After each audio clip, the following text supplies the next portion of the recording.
It's a higher state one strives to achieve where one yearns for God.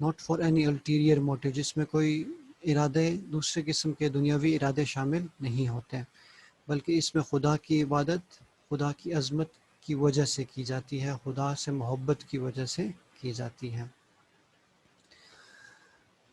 Now let's come to Stephen Crane، جو اس poem کے author ہیں۔ Stephen کرین 1871 میں پیدا ہوئے۔ Let's see if I'm correct. Yes، 1871 میں پیدا ہوئے۔ This is his picture۔ اگر آپ ویکیپیڈیا پہ ان کے بارے میں مزید پڑھنا چاہتے ہیں تو it's available there۔ So American poet بھی ہیں، ناولسٹ بھی ہیں اور شارٹ سٹوری رائٹر ہیں۔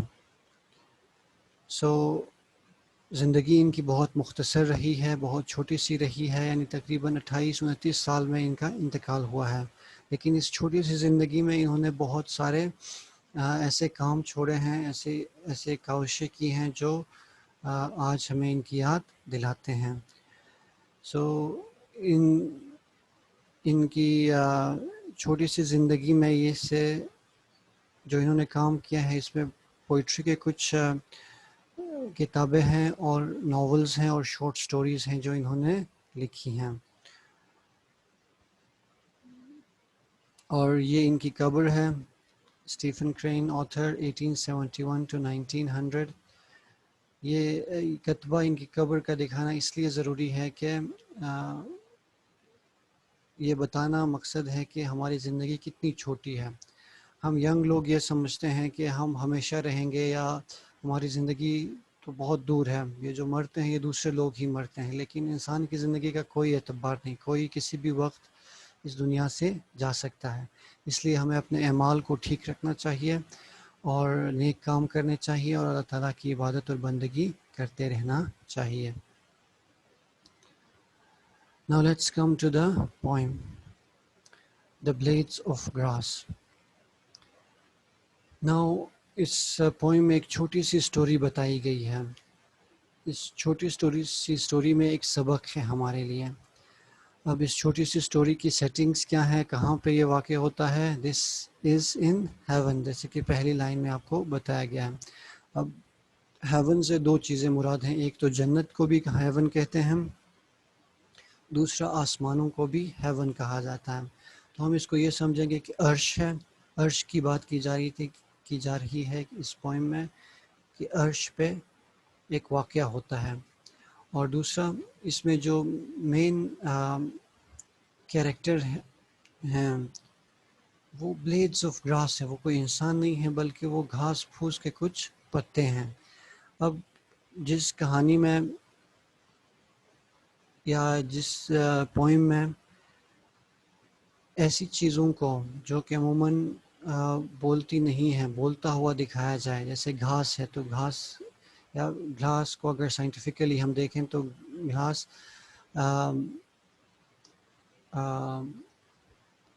جو پلانٹس ہیں ان میں آتا ہے، اور پلانٹس کے بارے میں ہم جانتے ہیں کہ پلانٹس گفتگو یا کمیونیکیٹ ایک دوسرے سے اس طرح سے نہیں کرتے جس طرح سے ہم کر سکتے ہیں، اور اس میں وہ کوالٹیز ایک نان لیونگ تھنگ میں یا پھر کسی ان اینیمیٹ میں، کسی جانور میں، کسی پودے میں، کسی پلانٹ میں ایسی کوالٹیز دکھائی جائیں جو انسانوں کی ہیں۔ اس کو ایک کانسیپٹ کا نام دیا جاتا ہے، اس کو ہم نیچے اگر آ جائیں تو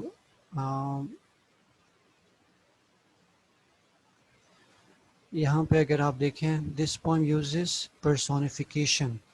پرسونیفیکیشن کا جو لفظ ہے یہ آپ کے لیے جاننا ضروری ہے۔ پرسونیفیکیشن پرسن سے نکلا ہے، پرسن کہتے ہیں انسان کو، شخص کو۔ سو پرسونیفیکیشن کسی بے جان کو یا کسی پلانٹ کو یا کسی اینیمل کو کے اندر ایسی کوالٹیز شو کرنا جو اکثر انسانوں میں ہوتی ہیں، اس پروسیس کو پرسونیفیکیشن کہتے ہیں۔ So personification is talking about inanimate جو جاندار نہ ہوں، اینڈ ایبسٹریکٹ آبجیکٹس، اور ایسی چیزیں، ایسے تصورات کو انسان کا روپ دینا ایبسٹریکٹ کہتے ہیں، ایسی چیز جس کی فزیکل ایگزسٹنس نہ ہو، جو خیالی ہو، as if they were human, اور ان کے بارے میں ایسے بات کرنا جیسے کہ وہ انسان ہوں۔ اب اس میں آپ سے سوال بھی پوچھا گیا ہے اینڈ پہ کہ why does the poet use the blades of grass to communicate such a fundamental idea. جو آتھر ہیں ہمارے ان کے ذہن میں جو خیال ہے اس کو کمیونیکیٹ کرنے کے لیے وہ بلیڈز آف گراس کو پرسونیفائی کیوں کرتے ہیں, کچھ گھاس کے پتوں میں جان کیوں ڈالتے ہیں, اور اس سے ان کا کیا مقصد ہے. Why didn't he use man to convey his idea? انہوں نے اس کہانی کو, کیونکہ یہ انسانوں کے لیے ہے, تو اس میں جو مین کردار ہے اس کو انسان کیوں نہیں بنایا بلکہ گھاس کا پتا کیوں شو کیا. ابھی ہم جب پوائم میں سے گزریں گے we'll go through the poem تو میں آپ کو بتاؤں گا. So let's first read the poem. In heaven, عرش پر some little blades of grass, کچھ چھوٹے گھاس کے پتے stood before God, خدا کے سامنے کھڑے تھے. What did you do? خدا نے ان سے سوال کیا کہ تم نے کیا کیا. ظاہر ہے ہمارا عقیدہ ہے مسلمانوں کا بھی اور کرسچنس کا بھی اور جیوز کا بھی کہ ایک یوم حساب ہوگا جس میں تمام جانداروں کو اپنے اعمال کا حساب کتاب اللہ تعالیٰ کے سامنے رکھنا ہوگا. تو ہم یہ اندازہ کر سکتے ہیں کہ یہ وہ دن ہے, اور اس دن گھاس کے کچھ پتے, ابھی ہم نے یہ سنا ہے کہ انسان کو اللہ تعالیٰ نے یہ عقل کی نعمت دی ہے اور انسان ہی اپنے اعمال کا جواب دہ ہے. اللہ تعالیٰ کے سامنے بے جان چیزیں, جانور اپنے اعمال کے لیے حساب کتاب ان کی اس طرح سے نہیں ہوتی جس طرح انسانوں کی ہوتی ہے. تو اب شاعر نے یہ دکھانے کے لیے کہ ہماری حیثیت اللہ تعالیٰ کے سامنے کیا ہے, ہم یہ سمجھتے ہیں کہ ہمارے اعمال سے ہم اگر نیک کام کریں گے تو اس سے اللہ تعالیٰ کو شاید کوئی غرض ہے, اللہ تعالیٰ شاید اس کو حاجت ہے ہمارے ان اعمال کی, لیکن در حقیقت ایسی کوئی بات نہیں ہے. اللہ تعالیٰ کے سامنے ہماری مثال ایسے ہی ہے جیسے گھاس کے کچھ پتے ہوں. جیسے آپ روزانہ سڑک کے کنارے پہ چلتے ہیں تو گھاس پھوس آپ کے پاؤں تلے رون دی جاتی ہے, تو اسی طرح سے ہماری حیثیت اللہ تعالیٰ کے سامنے گھاس کے پتوں سے بڑھ کر کچھ نہیں ہے. ہم جو اپنے اعمال کو یا اپنی نیکیوں کو بڑا سنبھال کے رکھتے ہیں, در حقیقت ان کی حیثیت وہی ہے جو ہمارے سامنے گھاس کے پتوں کی ہے, یعنی کچھ بھی نہیں ہے. تو قیامت کے دن اللہ تعالیٰ جب حساب کتاب کر رہے ہوں گے تو اس میں ایسا نہیں ہوگا کہ ہم کوئی بڑی چیز ہیں تو ہم سے حساب مانگا جا رہا ہے, بلکہ ہماری حیثیت بھی گھاس کے پتوں سے بڑھ کر نہیں ہے. تو خدا نے پوچھا گھاس کے پتوں سے کہ بتاؤ بھائی تم نے کیا کیا.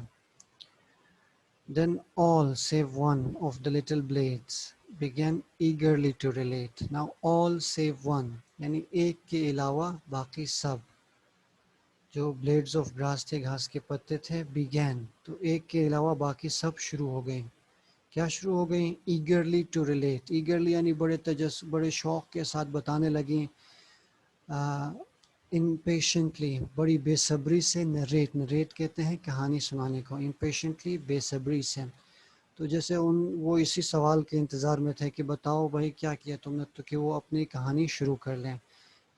کیا کہانیاں سنانی شروع کر دی انہوں نے؟ the merits of their lives, کہ زندگی میں ہم نے یہ اچھے کام کیے, یہ اچھے اعمال کیے. جیسے انہوں نے لسٹ بنا کے رکھی ہوئی تھی کہ ہم سے جب پوچھا جائے گا تو ہم وہ لسٹ خدا کے سامنے رکھ دیں گے, تو انہوں نے اسی طرح سے اپنی کہانیاں سنانی شروع کر دی کہ میں نے فلاں نیک کام دنیا میں یا اپنی زندگی میں کی.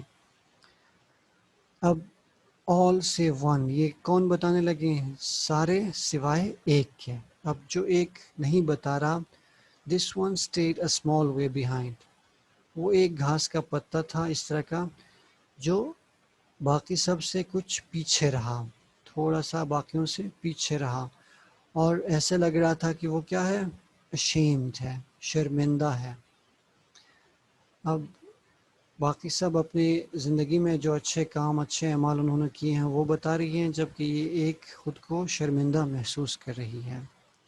جب باقیوں کی کہانیاں ختم ہوئی تو خدا نے پھر presently God said, خدا نے اس گھاس کے پتے سے پوچھا جو باقیوں سے الگ تھلگ پیچھے شرمندہ کھڑا تھا. And what did you do? اور گھاس کے پتے تم بتاؤ تم نے کیا کیا.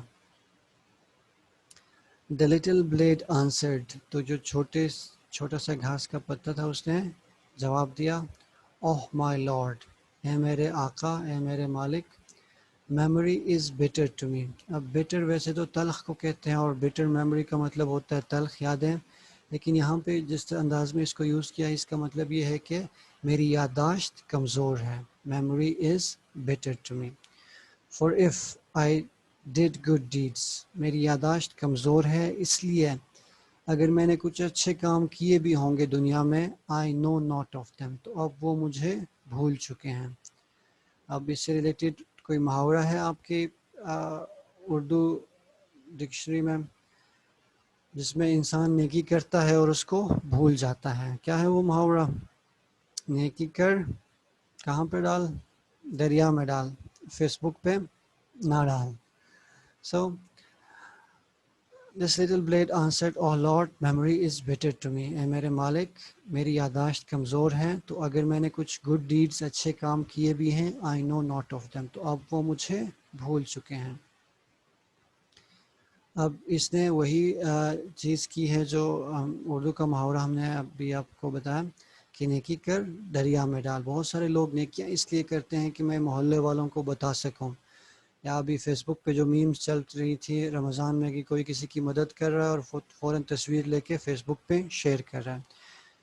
تو یہ جو بلیڈ آف گراس ہے، یہ ریپرزنٹیشن ہے اچھے انسانوں کی، ان اچھے انسانوں کی جو نیکی کرتے ہیں. یہ نہیں کرتے کہ وہ کسی کو بتائیں کہ ہاں بھائی میں اس طرح کا نیک بندہ ہوں، میں حاجی ہوں، میں فلاں ہوں بستہ ہوں، بلکہ نیکی وہ اس لیے کرتے ہیں کہ اپنے رب کو خوش کر سکیں. اور رب کو سب کچھ پتہ ہوتا ہے، اس کو رب کے سامنے آپ کو اپنی نیکیاں بتانے کی کوئی ضرورت نہیں ہوتی. اللہ تعالیٰ ہر شے سے خوب واقف ہے، اور اللہ تعالیٰ نیتوں کو بھی خوب سمجھتا ہے. سو اس بلیڈ آف گراس نے نیکیاں جو دنیا میں کی تھیں وہ اس لیے نہیں کی تھیں، یا عبادت بندگی جو اس نے کی تھی وہ اس لیے نہیں کی تھی کہ ایک دن وہ خدا کے سامنے فخر سے غرور سے وہ چیزیں بتا سکیں، بلکہ اس کو اللہ تعالیٰ سے محبت تھی، اس لیے اس نے وہ نیکیاں کی ہیں. اور جس سے آپ کو محبت ہوتی ہے اس کو آپ کو اپنی محبت بتانے کی ضرورت نہیں ہوتی، اس کو سب پتہ ہوتا ہے. اور اللہ خوب جاننے والا اور علیم، اللہ تعالیٰ کا ایک صفاتی نام ہے، اس کا مطلب ہوتا ہے کہ ہر شے سے واقف. اب ان سب گھاس کے پتوں میں سے بہت ساروں نے شاید ریئل میں بھی بہت ساری نیکیاں کی ہوں گی، لیکن خدا نے کیا کہا؟ Then God in all his splendor، تو خدا پھر تمام اپنی شان و شوکت کے ساتھ، splendor شان، عظمت، grandeur یہ بھی یہی لفظ ہے، grandeur عظمت کو کہتے ہیں، شان بڑائی، brilliance brilliant سے ہیں چمکتا ہوا، یعنی اپنی تمام شان کے ساتھ arose from his throne. ہم یہ ہمارے ذہن میں جو امیج آتا ہے خدا کا وہ یہ ہے کہ عرش پہ خدا اپنے تخت پر تشریف فرما ہے. سو خدا اپنی نشست سے اٹھے، ایروز رائز کی سیکنڈ فارم ہے. وہ اب تھرون تخت کو کہتے ہیں. خدا اپنی نشست سے اٹھے اور خدا نے کیا فرمایا؟ O best little blade of grass. خدا نے تمام گھاس کے پتوں میں جو وہاں پہ تھیں جنہوں نے اپنی نیکیاں بیان کی، اس گھاس کے پتے کو پسند فرمایا جو اپنی نیکیاں نہیں بتاتا. So O little blade of grass he said, تو خدا نے کہا کہ ان سب گھاس کے پتوں میں تم مجھے سب سے پسندیدہ پسند آئے ہو، یا تم میرے پسندیدہ ہو. تو دس از دا اسٹوری. چھوٹی سی اسٹوری ہے، بڑی سمپل اسٹوری ہے، لیکن اس میں جو سبق دیا گیا ہے دیٹ از ویری ڈیپ. تو ہمیں بھی اپنی زندگی میں جو اعمال ہم نیک کرتے ہیں یا جو ہم عبادت بندگی کرتے ہیں وہ ہمیں اسی انداز میں کرنا چاہیے کہ ہمیں خدا سے محبت ہے، اور ہمیں یہ واقعی میں خدا سے محبت اپنے اندر پیدا کرنی چاہیے. اور ہمارے جتنے اعمال اور ہماری جتنی نیکیاں یا جتنی عبادتیں ہیں ان سب کا منبع یا ان سب کا سرچشمہ یہی عبادت ہونی چاہیے جو ہمیں خدا سے ہونی چاہیے. So with this the poem ends. اب پوئم میں سے کچھ کوشچنز آتی ہیں. So یہاں پہ اس پوئم کو انٹرپریٹ کیا گیا ہے. Stephen Crane in the blades of grass uses an interesting personification. Interesting means دلچسپ. پرسونیفیکیشن ہم نے کچھ دیر پہلے ڈسکس کیا. پرسن سے نکلا ہے. پرسن کا مطلب انسان. پرسونیفیکیشن کسی بے جان یا جانور کو یا پلانٹ کو ہیومن کریکٹرسٹکس دینا. تو اس نے پرسونیفائی کیا ہے بلیڈز آف گراس کو to express the idea that the best deeds are those done without the thought of reward. کہ اچھے اعمال وہی ہیں، بہترین اعمال وہی ہیں جن کو ہم کسی صلے کی نیت کے بغیر کرتے ہیں. اگر ہم صلے کے لیے کریں گے تو حضرت علی علیہ السلام نے جو ہمیں بتایا تھا کہ یہ تو مزدوری ہوئی. Truly virtuous are those who are virtuous, not for the fear of punishment. جو اصل نیک لوگ ہیں وہ وہی لوگ ہیں جو نہ تو سزا کے ڈر سے اور نہ ہی کسی انعام کے لالچ میں نیک اعمال کرتے ہیں. But for the love of virtue, بلکہ خدا کی محبت میں اور نیکی کی محبت میں کہ نیک کام کرنا بہتر ہے اس وجہ سے کرتے ہیں، انہی کو خدا سب سے زیادہ پسند کرتے ہیں. سو اس میں اسٹرکچر کیا ہے؟ نیریٹیو ہے. نیریٹیو مینز اے اسٹوری ہے. نیریٹیو میں لوگ آپس میں بات چیت کرتے ہیں with a dialogue between God and the blades of grass. تو اس میں جو بات چیت ہے وہ خدا اور کچھ گھاس کے پتوں کے بیچ ہو رہی ہے. دا سیٹنگ از ہیون، عرش پہ یہ بات ہو رہی ہے. So read the first stanza. What does God ask the little blades of grass? خدا گھاس کے پتوں سے کیا کہتے ہیں؟ تو پوائم آپ نے پڑھی ہے. So very easy for you to answer. What do the blades of grass say in response? تو جو باقی blades of grass میں دو ٹائپس ہیں، آپ نے دونوں ٹائپس کو بتانا ہے. ایک وہ ہیں جو بڑی بے صبری سے، بڑے بے چینی سے اپنی باری کا انتظار کر رہے ہیں کہ خدا کو وہ بتائیں کہ انہوں نے کیا اچھے اعمال کیے ہیں. اور دوسری طرف ایک وہ گھاس کا پتا ہے جس کو شرمندگی محسوس ہوتی ہے اپنی نیکیاں بتاتے ہوئے. So read the second stanza. What does the little blade of grass say when it is addressed by God? تو خدا جب اس گھاس کے پتے سے جو باقیوں سے پیچھے کھڑا ہے ان سے جب پوچھتے ہیں کہ تم نے کیا کیا، تو اس کا کیا جواب ہوتا ہے، اور خدا اس کے اس جواب کو کیا پسند کرتے ہیں نہیں کرتے، اس حوالے سے یہ سوال ہے. سو پرسونیفیکیشن یہ ہم نے پڑھ لیا تھا. اب آپ کو سمجھ آ گئی ہے کہ پرسونیفائی شاعر نے گھاس کے پتے کو کیوں کیا ہے، انسانوں کے بارے میں ہی یہ کہانی کیوں نہیں سنائی. اس میں شاعر کا مقصد انسان کو اس کی اوقات دکھانا ہے. جیسے ہمارے ہم انسانوں کے سامنے گھاس کے پتوں کی کوئی وقت نہیں ہے، آپ اس کے اوپر پاؤں رکھ کے گزر جاتے ہیں. اسی طرح سے اللہ تعالیٰ کے سامنے ہماری زندگیوں کی، ہمارے اعمال کی یا ہماری عبادت بندگی کی بھی کوئی حیثیت نہیں ہے. ہم جو سمجھتے ہیں کہ ہم بہت بڑا کوئی کام کر رہے ہیں خدا کے لیے، ایسی کوئی بات نہیں ہے. ہماری کوئی وقت، کوئی حیثیت خدا کے سامنے نہیں ہے. All right. So dear students, I hope آپ کو پوئم کی سمجھ آ گئی ہوگی. So if you have any queries, you can ask me in the Zoom session. So till our next lecture, I hope آپ کا ٹائم اچھا گزرے گا، اینڈ آئی ہوپ کہ آپ جو ہم نے چیزیں پڑھی ہیں ان کو ریوائز ضرور کریں گے. سو ٹل آور نیکسٹ لیکچر، اللہ حافظ.